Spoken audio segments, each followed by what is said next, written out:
Bonjour chers camarades, je suis Ahmed Makesse, étudiant en Haïti, en Inde, précisément à New Delhi.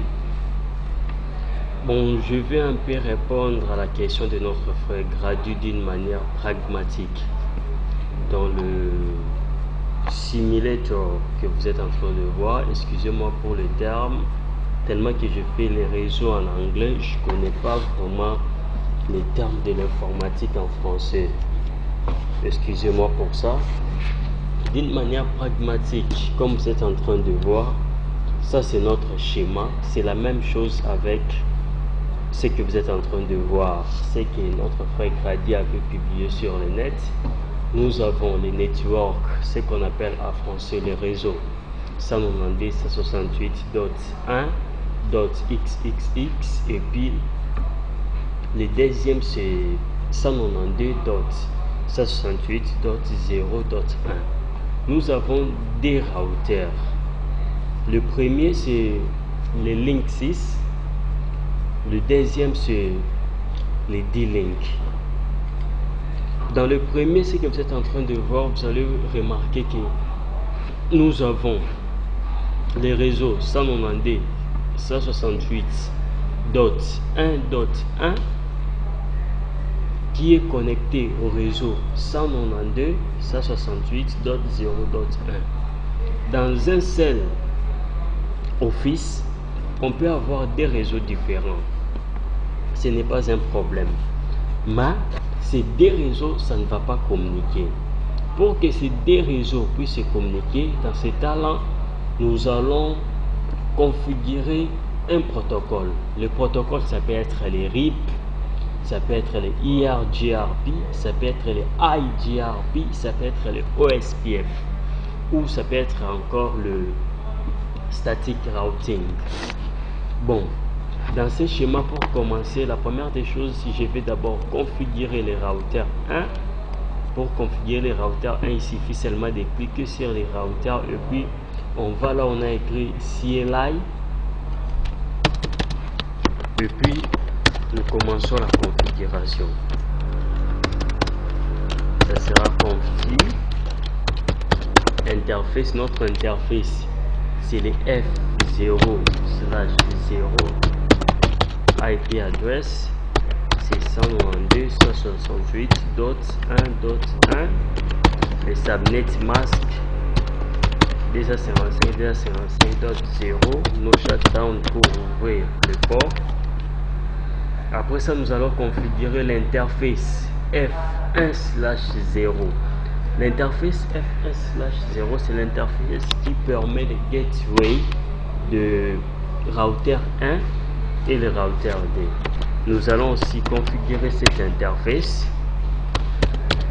Ça sera l'interface F1/0 enter IP address 10.10.1.1. Vous allez me dire que les networks 0, excusez-moi, les networks 10, ce n'était pas dans le schéma que notre frère Grady avait publié.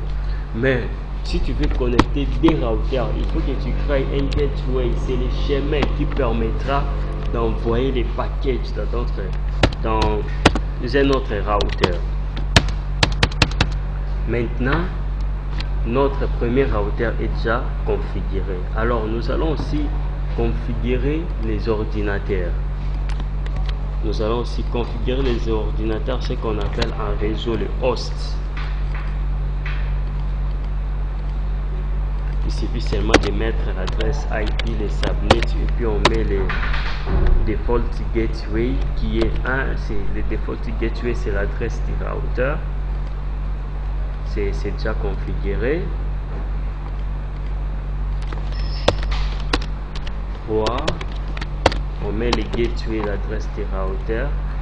Dans ce moment ici, si on essaye de tester la connectivité entre ces routeurs et les hosts, les ordinateurs, vous allez voir qu'il y a,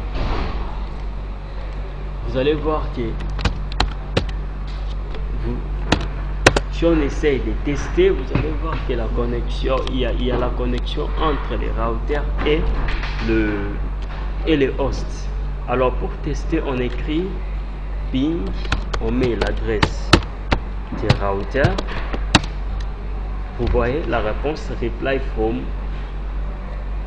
192 168 1 byte égale 32 bits time. Donc il y a la connexion. Maintenant nous allons configurer les routers D. Les routers D, l'adresse IP des routers, ça c'est les CCNA, ça c'est les niveaux des CCNA. Je suis ingénieur en réseau, j'ai fait les CCNP, je suis dans le niveau professionnel du réseau. IP adresse 192 168.0.1. Ça c'est l'adresse des routers. 0 no shutdown. Nous allons configurer aussi l'interface 0/0, c'est 10 1 et puis 2, ça sera 2 0 no shutdown. Ok, maintenant tous ces routers, les deux routers, ça ne peut pas se communiquer. Pourquoi? Parce que ces routers ne connaît pas, n'a pas de nouvelles du router 1. Le router 1 aussi n'a pas des informations du router 2. Alors si nous voulons que les deux routers puissent se communiquer, en ce moment ici nous allons introduire un protocole. Comme je vous avais dit au début, les protocoles peuvent être le RIP, le IRGRP, nous avons tant de protocoles. Alors la question de notre frère, c'était quoi? C'était le PC3 puisse être configuré dans le DHCP du router 1. Alors pour te dire mon frère, ça ne sera pas comme ça, ça sera impossible. Pourquoi impossible? Parce que dans le DHCP, il n'y a pas moyen de configurer le virtual link, comme on dit en anglais. Il n'y a pas moyen de configurer le virtual link.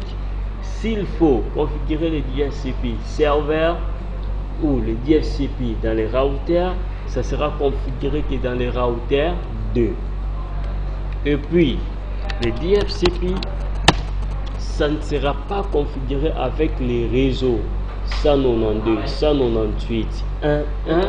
Le DHCP, ça sera configuré avec les réseaux 192, 168.0.0. Alors pour configurer le DHCP, ça sera IP DHCP pool. Nous allons créer le pool. Ça peut être D-Link. Nous allons créer le pool et puis nous allons mettre les networks. Les networks, ça sera 192 168.0.0.0 et puis nous mettons les subnet masques. Enter. Et puis nous allons écrire maintenant les default routers. Les default routers, c'est l'adresse qu'on avait introduite dans les routers. C'est l'adresse qu'on avait introduite dans les routers. Ça sera 192 168.0.1. Maintenant le DHCP est configuré. Comme le DHCP est configuré, nous allons tester dans notre router. Vous voyez, l'adresse IP est inclus automatiquement dans l'ordinateur 3. C'est ça le DHCP. Bon, nous avons deux possibilités. Ça, c'est la première possibilité. La deuxième possibilité, qu'est-ce que nous allons faire? Nous allons prendre le PC 3, nous allons les déconnecter avec le PC 3, nous allons les déconnecter avec les routers 2 et nous allons les connecter avec les routeurs. Avec les routeurs 1, nous allons les connecter avec les routeurs 1.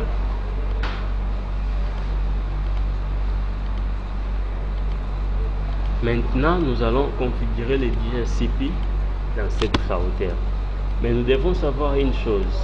Lorsque nous configurons les DHCP dans le premier routeur, l'adresse, les networks, ça ne sera plus 192.168.0.1. En ce moment-là, ça sera 192.168.1.1. Tous les ordinateurs, ça sera inclus dans le DHCP. Donc, dans ces stages, ce que nous allons faire, nous allons d'abord déconnecter nos ordinateurs, nous allons les mettre dans les DHCP.